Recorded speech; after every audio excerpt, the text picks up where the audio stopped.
شریعت اپنے مقاصد کی تکمیل کے لیے ایک نظام بناتی جسے ہم کہتے ہیں دین،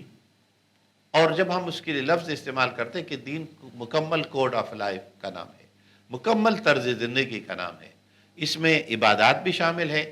اس میں عقائد بھی شامل ہے، نظریات بھی شامل ہے، اس میں معاملات بھی شامل ہے، اور ان میں ہمارے آپس یعنی قومی معاملات اور بین الاقوامی تعلقات سب اس میں شامل ہے کہ کیوں کر ہم ان چیزوں کا حفاظت کر سکتے ہیں، اپنے ہر شہری کا، اپنے ریاست کے ہر فرد کا۔ تو دین کی حفاظت کی شریعت نے طریقے اپنائے۔ یہ دین کی حفاظت کیسے ممکن ہوگی؟ اس کے لیے شریعت نے حفاظت کے جو طریقے بتائے ان میں پہلا طریقہ ہے دینی تعلیمات، درست اور صحیح مستند تعلیمات تربیت کے ساتھ معاشرے کے ہر فرد تک پہنچانا۔ اگر دینی تعلیمات کی تعلیم کا انتظام، تربیت کا انتظام نہیں ہے تو اس کا مطلب ہے شریعت کا یہ مقصد حاصل نہیں ہو سکتا۔ لہذا فرد اور اجتماعیت دونوں اس حکم کی تعمیل کرتے ہوئے ہر فرد تک، رسول اکرم صلی اللہ علیہ وسلم کی پوری زندگی، آپ مکہ میں تھے تو ارقم ابن ارقم رضی اللہ تعالیٰ عنہ کے گھر میں، آپ مدینہ میں آئے تو مسجد نبوی میں، اور خصوصاً مسجد نبوی کے چبوترا یعنی صفہ کے اوپر آپ صلی اللہ علیہ وسلم نے جو تعلیم و تربیت کے ادارے قائم کیے، اور خواتین میں مدینہ میں پہلا مدرسہ حضرت عائشہ صدیقہ رضی اللہ تعالی عنہا کے حجرے میں یا آپ کے پاس، اور پھر ام درداء رضی اللہ تعالی عنہا کا دوسرا ادارہ، اور اس طرح انگنت افراد تھے، شخصیات تھے، خواتین و حضرات جو تعلیم،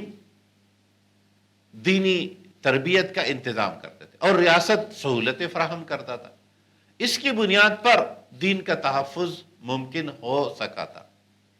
گویا آج بھی پہلا تقاضا یہ ہے کہ تحفظ دین کا انتظام ہو، لیکن اس میں اس بات کو ملحوظ خاطر رکھنا بہت ضروری ہے کہ دین کے تعلیمات درست، مستند اور صحیح طریقے سے معاشرے تک پہنچ سکے۔ یہ تو ہماری گفتگو میں طریقہ رہا کہ کس طریقے سے یہ تحفظ ممکن ہے، لیکن اب معاشرے میں حق و باطل یا شیطان و رحمانیت کی کشمکش رہے گی قیامت تک، تو شیطان بھی اس تحفظ کو پامال کرنے کے لیے بہت کچھ کروائے گا، اور حق و باطل کی یہ کشمکش کا جاری رہنا ہی مطلوب ہے تاکہ امتحان ہو سکے کہ کون حق کے ساتھ ہے اور کون حق کے ساتھ دوسرے سمت میں ہے، باطل کے ساتھ۔ تو دین کی حفاظت جب معاشرے میں پامال ہوگی تو تب کیا ہوگا؟ یعنی شریعت نے گوئے دو طریقے اپنائے، تکمیل اور حفاظت کے طریقے بھی بتائے، اور اگر کوئی پھر بھی اس تحفظ کو پامال کر لے تو اس کا کیا ہوگا؟ شریعت اس کو حد کے نام سے بیان کرتی ہے۔ جیسے ہم جانتے ہیں حدود تعزیرات، یعنی اسلامک لا میں وہ قوانین جس میں تبدیلی ممکن نہیں، ان کو ہم حد سے تعبیر کرتے ہیں، اور وہ قوانین کے حصے جس میں وقت و حالات کے ساتھ کمی بیشی ہو سکتی ہے، خصوصاً جرائم کے سدباب کے لیے جو سزائیں ہوتی ہے اس میں، جس حصے کو ہم حدود کہتے ہیں، یہ حدود میں سے ہر حد مقاصد شریعت کے کسی مقصد کو پامال کرنے کے نتیجے میں سزا کے طور پر سامنے آتا ہے۔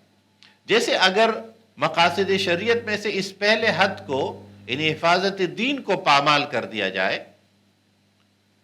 تو حد شریعت جو اس کے لیے مقرر کرتی ہے اب پامالیت کے درجے کیا ہے؟ یہ عدالتی نظام کا پروسیجر ہے، یعنی فرد کبھی بھی کوئی حد جاری نہیں کر سکتا، یہ اجتماعیت اور ریاست کی ذمہ داری ہے۔ اس لیے مسلمانوں کی پہلی کاوش تو ایک اسلامی ریاست کی ہے، وہ پھر بہت سارے معاملات کو کنٹرول کرے گی۔ تو دین کی حفاظت جب پامال ہوگی تو اس کے لیے ارتداد کی حد ہے۔ اور دوسرے نمبر پر مقاصد شریعت میں سے ہے جان کی حفاظت۔ جان کی حفاظت، اور جب ہم جان کہتے ہیں تو انسان مراد ہے۔ اسلامی ریاست میں ہر فرد کی جان کی حفاظت، یہ شریعت کا دوسرا سب سے اہم مقصد ہے۔ آپ شریعت کے تمام احکامات دیکھیے، احترام آدمیت کا جو تصور قرآن حکیم نے دیا کہ لقد کرمنا بنی آدم، اور انسان کو انسانیت کے حیوانیت سے اٹھا کر، ورنہ تو ہمارے فلسفوں میں انسان کی بیسک حیثیت تو حیوان سے ہے، چاہے آپ اسے حیوان ناطق کہیں یا آپ اسے کوئی اور نام دے دے، لیکن پہلی حیثیت ہماری میتالوجیز جو ہے وہ حیوانیت کے متعین کرتی ہے۔ یہ دین ہے جو انسان کو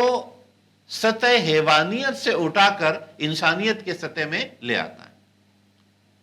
اور پھر اس کی جان کی حفاظت۔